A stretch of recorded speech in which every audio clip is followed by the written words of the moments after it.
उन्होंने इस बात के कोई सबूत दिए हैं कि जो लाशें जो है वो फेंक दी गई हैं, ऐसा उन्होंने कहा है? तो क्या उन्होंने कोई सबूत दिए हैं? नहीं कहा, तो दिए तो नहीं है उन्होंने कोई सबूत। फिर उन्हें कहने का हक नहीं बनता इस तरह।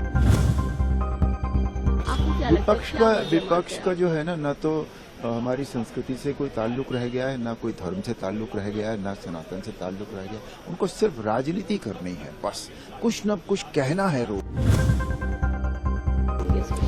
बहुत ही गैर जिम्मेदार टिप्पणियां हैं ये विपक्ष की सारी, और कुछ न कुछ ढूंढ कर निकालने की कोशिश करते हैं जिसका कोई अर्थ नहीं होता।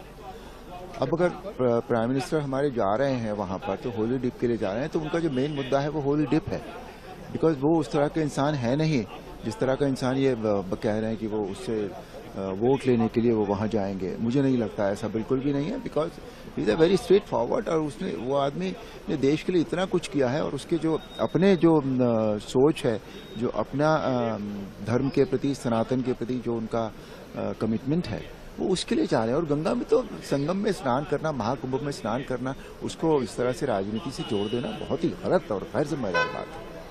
सर, समाजवादी पार्टी की एमपी जया बच्चन, उनका भी जिस तरीके से कहना है कि महाकुंभ में डेड बॉडियों का गंगा में आना, इधर पानी पूरी तरीके से प्रदूषित हो रहा, अलग अलग बयान आ रहे हैं। क्या उन्होंने इस बात के कोई सबूत दिए हैं कि जो लाशें जो है वो फेंक दी गई हैं, ऐसा उन्होंने कहा है?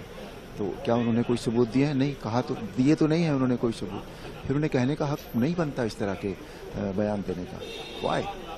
सर, महाकुंभ एक पवित्र स्नान है और तमाम देश ही नहीं पूरे विश्व से लोग आ रहे हैं, लेकिन जिस तरीके से हर रोज कुछ न कुछ बयानबाजी देखने को मिलता है, खासकर विपक्ष की तरफ से लगातार हो रहा है, आपको क्या लगता है? विपक्ष का जो है ना तो हमारी संस्कृति से कोई ताल्लुक रह गया है, ना कोई धर्म से ताल्लुक रह गया है, ना सनातन से ताल्लुक रह गया है। उनको सिर्फ राजनीति करनी है, बस कुछ न कुछ कहना है रोज। उनको लगता है कि विपक्ष अगर कुछ भी नहीं कहेगा तो विपक्ष में ही रह जाएगा, जो बहुत ही गलत सोच है उनकी, and they should not do it.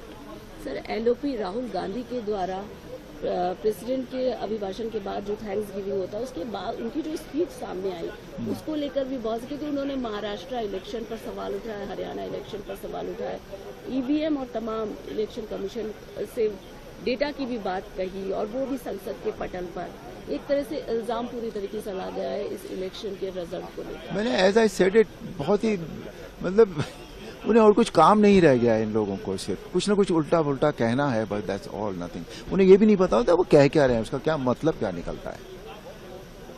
हमसे जुड़े रहने के लिए हमारे YouTube चैनल को सब्सक्राइब करें और नई वीडियो की नोटिफिकेशन के लिए बेल आइकॉन को दबाएं।